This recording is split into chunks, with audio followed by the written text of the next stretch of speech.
ভীষণ ইমোশন থাকলে সেদিনকে আমার সাথে একটা বাচ্চার দেখা হয়েছে, তার বাবা আমাদের সাথে দেখা করতে এসেছে, যে ও প্রথম দিন নামছে, ও 9-এ পড়ে, সারা জীবন গেম ছাড়া কিছু খেলে নাই, বন্ধুদের সাথেও আড্ডা দেয় না, কিন্তু এই রক্ত দেখে সে নামছিল, তার বাবা মা মনে করছে ও খুব খারাপ করে ফেলবে। পরের দিন রাত্রিরে ওরে দুধের সাথে ঘুমের ওষুধ খাওয়াই দিয়ে ঘুম পাড়িয়ে রাখছে।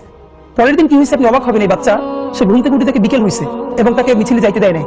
সে বাসায় বটি নিয়ে তারপরে বাপ মারে ধরছে, আমার উঠাও নাই কেন, সেই বটি নিয়ে তার বাবা তার সাথে রাস্তায় নামছে, মানে যে ও যেহেতু নামবেই তাহলে আমি নামি।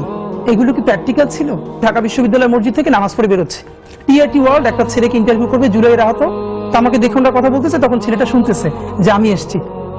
ও কোরআনের হাফেজ, মনে হয় 21 না 22 বছরের, 2 চোখ চিরতরে হারাই গেছে, আলো ফিরবে না। তো আমার কাঁধে হাত রেখে বললো কি যে হাদি ভাই, আমার সপ্তাহখানেকের জন্য আমার একটা চোখে একটু আলো ফিরিয়ে দেওয়া যায়। আমি বললাম ভাই 1 সপ্তাহের জন্য কেন? বললো ভাই অন্তত আমার মারে আমার খুব একবার দেখতে মন চাই। আমার মা আমার অনেক নিষেধ করছিল অন্তরে যাইতে, আমি ফিরে আসার সময় মারে দেখি নাই, আমার একটাবার মন চায় আমার মারে দেখি। তো যারা হাজার হাজার কোটি টাকা পাচার করে বিদেশ চলে গেছে,